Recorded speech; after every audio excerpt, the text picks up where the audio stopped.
मस्जिद से फेंके गए पत्थर कश्मीर जैसे हालात बनाने की कोशिश, अब चलेगा बुलडोजर। हिंदुओं के जुलूस में क्या करने पहुंचे थे धर्म विशेष के लोग, 49 गद्दारों को फोर्स ने उठाया। इन 3 अलग अलग तस्वीरों को देखिए। पहली तस्वीर में बीजेपी और कांग्रेस के कार्यकर्ता एक दूसरे पर पत्थर फेंक रहे।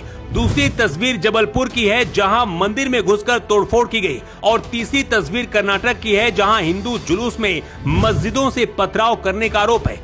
ऐसा लग रहा है जैसे पूरे देश को कश्मीर बनाने की कोशिश की जा रही है, लेकिन ये तीनों घटनाएं एक साथ होने की टाइमलाइन और इसके पीछे की वजह जानना आपके लिए बहुत जरूरी है, क्योंकि अब 49 पत्थरबाजों का इलाज भी कर दिया गया है।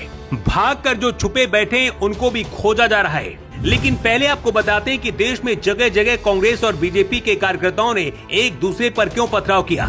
दिल्ली में एआई समिति के दौरान यूथ कांग्रेस के प्रदर्शन के विरोध में भाजपा कांग्रेस कार्यालयों को घेर कर विरोध कर रही है, लेकिन जहां भाजपा कार्यकर्ता पहुंचे वहां कांग्रेस कार्यकर्ता भी एकजुट होकर विरोध किया। हालात बिगड़ते चले गए और कई जगह पथराव हुआ। कई जगहों पर एक दूसरे पर टमाटर तो कहीं एक दूसरे पर हिंसक झड़पें हुई। ये तस्वीरें मध्य प्रदेश की है जहां दोनों तरफ से पत्थर, पानी की बोतलें और टमाटर एक दूसरे पर फेंके गए। कई मीडिया कर्मी और पुलिस के अधिकारी भी घायल हुए। यूपी में मेरठ जा रही वंदे भारत ट्रेन पर पथराव किया गया। जिस ट्रेन में पथराव हुआ उसमें आरएसएस प्रमुख मोहन भागवत भी बैठे थे। पथराव में ट्रेन का शीशा टूट गया। लेकिन अब चलिए आपको बताते हैं कि हिंदू मंदिर को टारगेट करने वालों का कैसा इलाज हो रहा है। 49 पत्थरबाजों को फोर्स ने कैसे उठाया।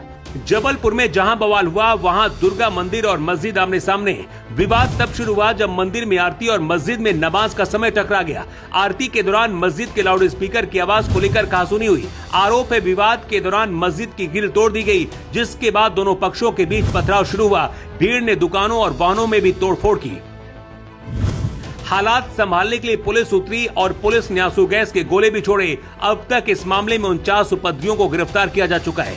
इस वक्त इलाके में भारी पुलिस फोर्स तैनात है और पत्थरबाजों पर नजर रखी जा रही है। इसके साथ ही सीसीटीवी से पहचान करके पत्थरबाजों को बिलों से बाहर निकाला जा रहा है।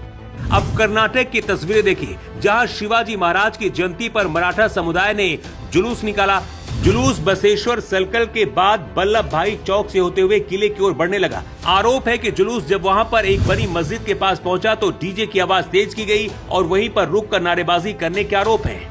इसके बाद मस्जिद में मौजूद लोगों ने विरोध किया। इसके बाद मस्जिद से ही पथराव हुआ। हालांकि जुलूस निकालने वाले हिंदुओं का कहना है कि वो शांत तरीके से वहां से निकल रहे थे, लेकिन उनके ऊपर पथराव किया गया। इतना ही नहीं, जुलूस में चप्पल फेंकने के भी आरोप लगाए जा रहे। अब यहाँ भी सीसीटीवी से आरोपियों को पकड़कर अब पुलिस इलाज कर रही है।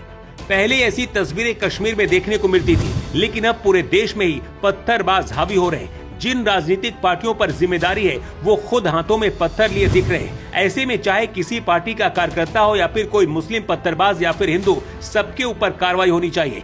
जैसा कि आरोप है, अगर जबलपुर में मंदिर में घुसकर हिंसा की गई तो आरोपियों के ऊपर बुलडोजर भी चलना चाहिए और ऐसी कार्रवाई होनी चाहिए ताकि पत्थरबाज फिर से हाथों में पत्थर उठाने से पहले कांप उठे। Bureau report.